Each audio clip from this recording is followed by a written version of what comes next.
नमस्कार, ये आकाशवाणी शिमला है। अब आप राजकुमारी चंदेल से प्रादेशिक समाचार सुनिए।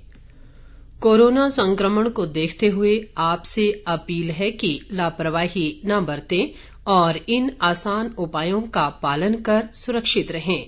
मास्क लगाएं, 2 गज की सुरक्षित दूरी बनाए रखें, बार बार हाथ धोएं व साफ सफाई रखें और टीका लगवाएं। लोगों को कोविड से संबंधित जानकारी देने और उनके मार्गदर्शन के लिए राष्ट्रीय हेल्पलाइन कार्यरत है। इसका नंबर है 011-2397-8046 और 1075। इसके अलावा हिमाचल प्रदेश में लोगों को कोविड संबंधी जानकारी देने और उनके मार्गदर्शन के लिए 104 हेल्पलाइन नंबर कार्यरत है। केंद्र सरकार ने कोविड महामारी में काम कर रहे स्वास्थ्य कर्मियों के लिए प्रधानमंत्री गरीब कल्याण पैकेज बीमा योजना के अंतर्गत बीमा दावों के निपटान के लिए नई प्रणाली शुरू की है। केंद्रीय स्वास्थ्य मंत्रालय ने कहा है कि नई प्रक्रिया में बीमा दावे के निपटान की प्रक्रिया राज्य सरकार में जिला अधिकारी के स्तर पर पूरी की जाएगी। जिला अधिकारी के प्रमाण पत्र के आधार पर बीमा कंपनी 48 घंटे के भीतर दावे का निपटान कर देगी। नई प्रक्रिया तत्काल प्रभाव से लागू हो गई है। आयुष घर द्वार कार्यक्रम के तहत स्वास्थ्य मंत्री राजीव सहजल ने आज रामपुर बुशहर में होम आइसोलेशन में रह रहे 89 कोरोना मरीजों से संवाद किया। ये मरीज आयुष विभाग और आर्ट ऑफ लिविंग के सहयोग से आयुर्वेद, योग व प्राणायाम के माध्यम से भी चिकित्सा लाभ ले रहे हैं। उपमंडल आयुर्वेद अधिकारी डॉक्टर दिनेश कुमार ने स्वास्थ्य मंत्री को वैक्सीनेशन सहित अन्य गतिविधियों से अवगत करवाया। उन्होंने कहा कि आयुष घर द्वार कार्यक्रम के तहत 300 से अधिक मरीज आयुर्वेद, योग व प्राणायाम का लाभ ले चुके हैं। शिक्षा मंत्री गोविंद ठाकुर ने कहा है कि प्रदेश में 10+2 की परीक्षाओं पर प्रधानमंत्री के विचारों के अनुरूप ही कोई फैसला लिया जाएगा।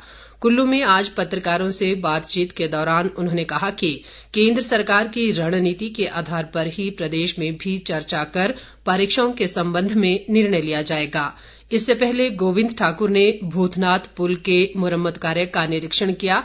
उन्होंने कहा कि ये पुल इस वर्ष अगस्त महीने तक बनकर तैयार हो जाएगा। प्रदेश में कोरोना संक्रमण से स्वस्थ होने की दर में लगातार सुधार हो रहा है। राज्य में आज अभी तक कोरोना के 167 नए मामले आए हैं, जबकि इस दौरान 1231 संक्रमित स्वस्थ भी हुए हैं।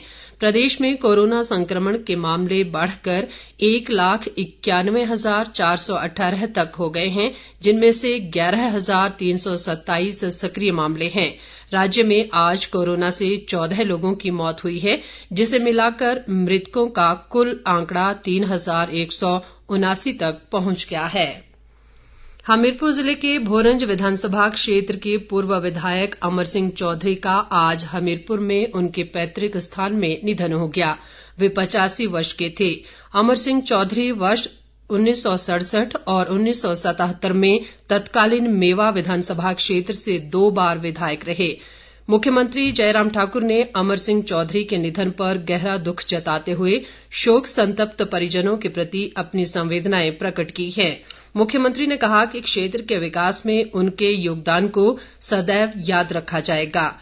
इस बीच पूर्व मुख्यमंत्री प्रेम कुमार धूमल ने भी अमर सिंह चौधरी के निधन पर गहरा शोक जताते हुए कहा है कि वे बेहद सरल व्यक्तित्व के धनी थे। उन्होंने कहा कि क्षेत्र के विकास में चौधरी अमर सिंह की भूमिका को लंबे समय तक याद रखा जाएगा।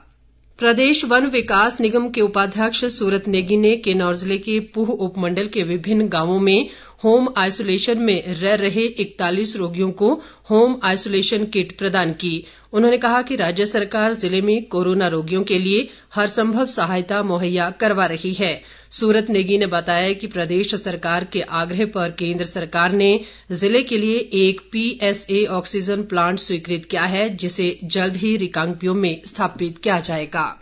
मंडी जिला प्रशासन के प्रयासों से आज मंडी में रहने वाले कुष्ठ रोगियों को कोविड-19 वैक्सीन का टीका लगाया गया। वैक्सीनेशन के लिए जिला प्रशासन द्वारा रेडक्रॉस के माध्यम से यातायात की व्यवस्था की गई थी। इसके साथ ही ये समाचार बुलेटिन समाप्त हुआ। नमस्कार।